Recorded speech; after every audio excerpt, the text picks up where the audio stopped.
Kepala Dinas Kesehatan Kota Banda Aceh Lukman menyebutkan hasil tracing terhadap pasien COVID-19 tersebut diketahui mereka adalah pelaku perjalanan dalam negeri yang kontak erat dengan warga lainnya sehingga diketahui ada 18 orang warga Banda Aceh saat ini terkonfirmasi positif COVID-19. Kini 3 orang diantaranya menjalani perawatan di rumah sakit dan 15 orang menjalani isolasi mandiri. Kota Banda Aceh menurut Lukman sudah 4 bulan tidak ada kasus sehingga 27 Juli lalu dan seterusnya hingga saat ini ditemukan 18 kasus baru.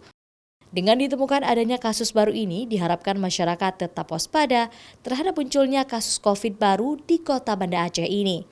Yang awal pertamanya itu dibawa atau datang kasus import namanya dari daerah lain yang berkunjung ke Aceh.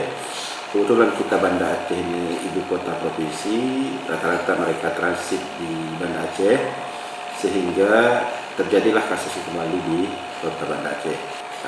Kepada yang sudah terkonfirmasi positif ini supaya tetap dalam pantauan isolasi mandirinya betul-betul dilaksanakan, tidak memberikan atau menularkan kepada yang lainnya.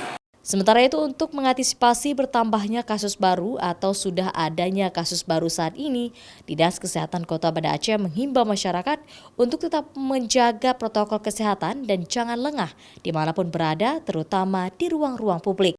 Pemerintah juga menghimbau warga untuk melengkapi vaksinasi hingga vaksin ketiga atau booster. Mustajab, Kompas TV, Banda Aceh.